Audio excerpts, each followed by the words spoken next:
Today I have taken up the subject of left Vishuddhi because I felt that I must one day speak on this subject, that this is absolutely not intelligible to God, that you are guilty for what?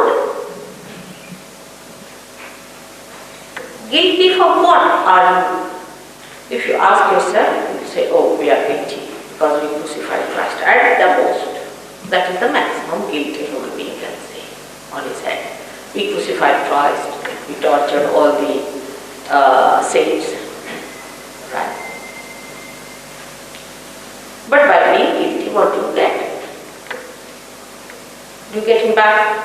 Can you go back and correct that situation? But harping upon that, you do get into a subconscious mind. You get into a position where you are no more normal to receive the love of God. You receive into a corner of your mind which is darkness, which is ignorance, which is blindness, where you cannot receive that beautiful rain, that eternal flow that's coming in. You hide yourself at the back and then you say, what about the sun? I cannot receive because I don't deserve. Behind all this ego orientation in the West, I wish they were purely egoistical. They are not. All this ego recedes back into that little pouch, what we call the dream. You say something to someone, it's not saying that point, that stage, that I've said it, alright, I've said it and I take the responsibility, it's good. No. But you come back home and, I should not have said that. So you wobble between one kind of action into another kind, from say, into an aggressive to the another one of a recipient. And this wobbling really is very, very troublesome. It can go on too much. The oscillation could be so much that it can make you absolutely frantic, diffident, and sometimes useless. On the contrary, God wants to find human beings who are cheerful people, who are happy people, who are thankful to Him for His blessings. The most unhappy animal in this world is the human being. Can you believe it? Animals don't know happiness and unhappiness. Also a good point. But the most unhappy human being and the most complicated human being has become so over self-destructive that a destruction force is built in it. Now think of that force that has built you up into a human. How with care and love, without your knowledge, without troubling. Even when you were born, you never knew what was the pain of the birth. Your mother took over it. He's made you a human being.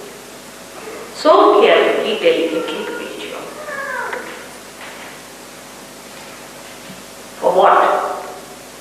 What is the fruit of this beautiful flower?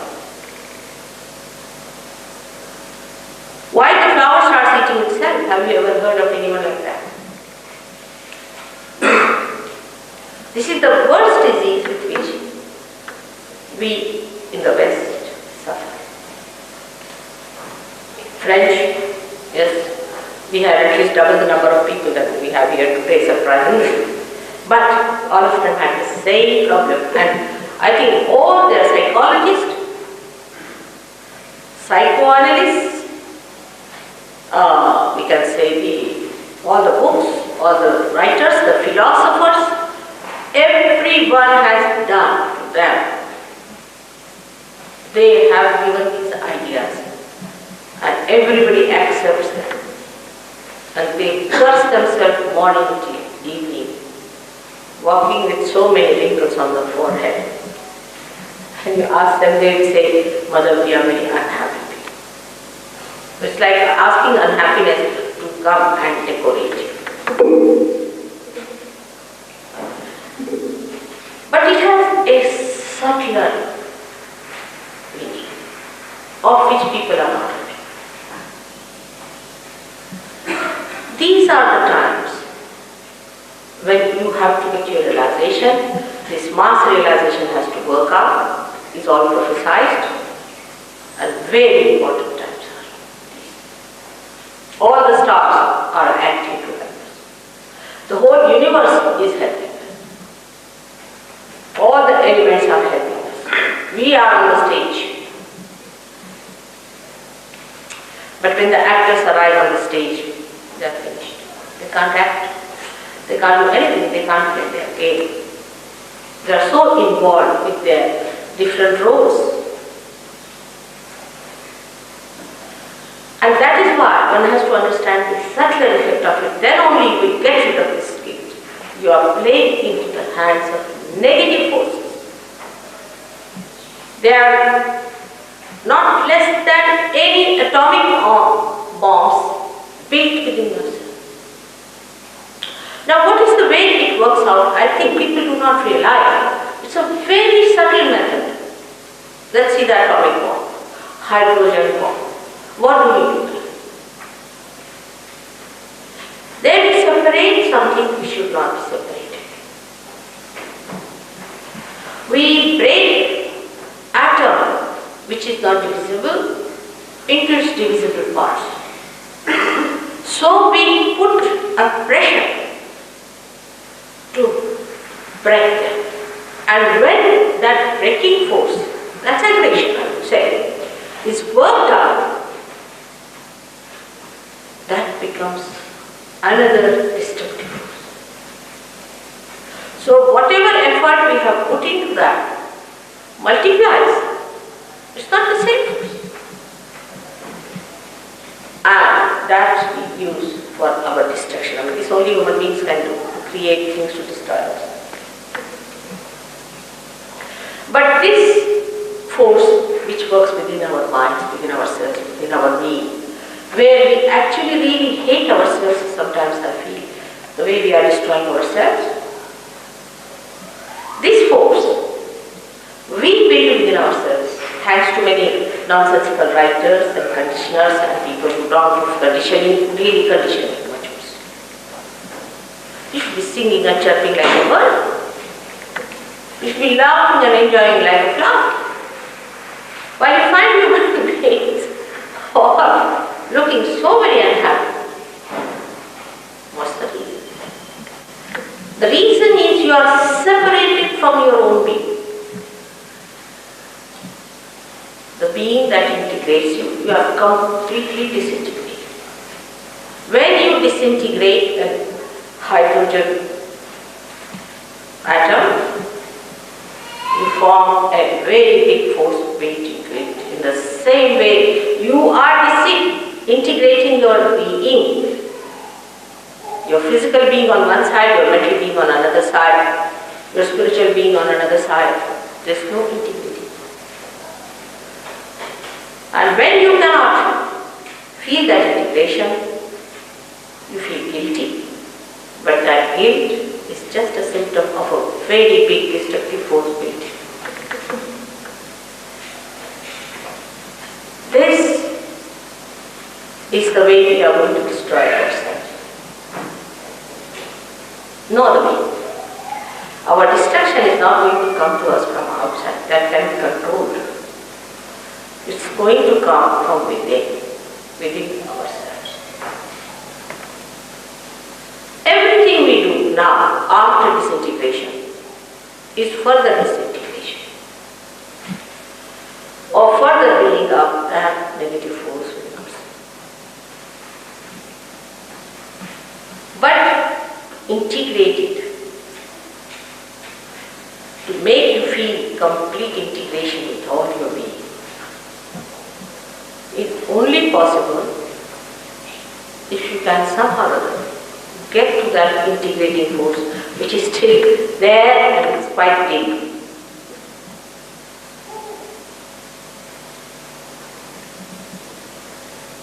That's the last chance I would say now. That has to be. the way the negative forces have set in motion, of which you may not be aware at all. You may not be aware. You don't know what darkness is there. And to fight it, what one has to do is to bring in that light of the Spirit, which integrates. The darkness already disintegrates. For example, there is complete darkness, alright? I can't feel you, I don't know who you are, where you are sitting. We are all separated. I can't see you, I don't know who you people are now. I wouldn't know where is the window, where is the door. I'll hold this and say this is the truth. All disintegrated. And disintegrated people always see aberrations, they see different things, different auras. So these forces are built within us of negativity when we go to the extremes of negativity.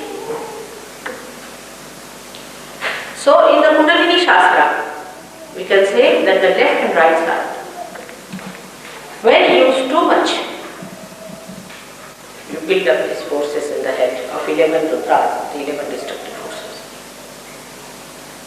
A cancer patient develops it. But even before developing cancer, people can develop it. And there are so many things that can create this, that sometimes one would feel in this vicious circle that how are we going to patch up the whole sky? And there's only one thing that will save the situation, is self-realization. All other things are destroying, are absolutely confusing. But there's only one thing if you can do, it saves the whole. Like putting on the light, finished. But people don't understand the importance of self-realization, because some people ask me, what's the use of getting the full written plan? Now see the big canvas of the whole thing, the whole cosmos, energy of body. See what's happening to human beings today.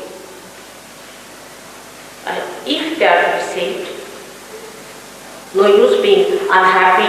Like in France, they said you cannot, mother say you are a very happy person. So why? Because that means you are ignorant of the shocks. See? I have to say I am very unhappy. I have to bring some lights here to show that I am very deeply concerned, worried about the world. But what is the solution? You want me to weep like you only? Is that the solution? That if 10 people are weeping, you also join them weeping? Is that the solution? And the one and only method that we have, which is being already told and prescribed as we prophesied. Nobody seeks it. No one seeks it. What is the destination? The destination is the Spirit. And today, the background is so black and so dark that this solution is the end of everything. But do we realize this? On the contrary, the vicious circle builds in within us all the time. Oh, see how the world is miserable. But how can I be happy? I'm so unhappy in life. I have yet to come across a person before realization saying that I am a happy person. Maybe ego-oriented, people might say I am happy, meaning my ego is, you see, if he goes in a swanky car or something like that, he's very happy on top of the world. After 10 minutes, you see him. And this vicious circle is set. This ego-oriented circle or another one is sensitive. another vicious circle, and another vicious circle, and another vicious circle. We go on from one to another, moving on the wheels after wheels, without realizing that where we are going.